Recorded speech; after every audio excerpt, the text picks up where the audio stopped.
The value of China's currency is once again in spotlight after calls from Washington to revalue the yuan. Some Chinese economists say forget the overseas pressure. Raising the value of the currency could gradually help China make needed changes to its economic growth pattern. Dai Chen has more. On Tuesday, a group of more than 130 U.S. congressmen from both parties signed a letter urging Treasury Secretary Timothy Geithner and Commerce Secretary Gary Locke to take action against China over its currency policy. They argue that Beijing's refusal to let its currency appreciate is slowing the U.S. economic recovery and hurting American competitiveness.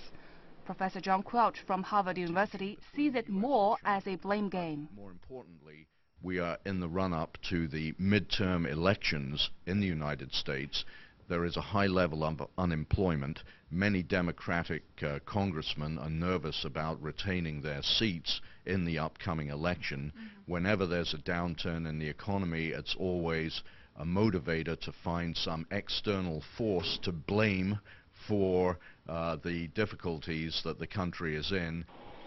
While the U.S. Treasury Department will decide in mid-April whether to label China as a currency manipulator, the Chinese government in response says the yuan is not undervalued. The currency has risen by more than 1/5 against the greenback since July 2005, as some fear that a stronger yuan could dampen overseas sales of Chinese exports and force multinational companies to shift their manufacturing to lower-cost countries such as Vietnam and Cambodia. Economists say that is a process China needs to go through during the transformation of its economic growth pattern.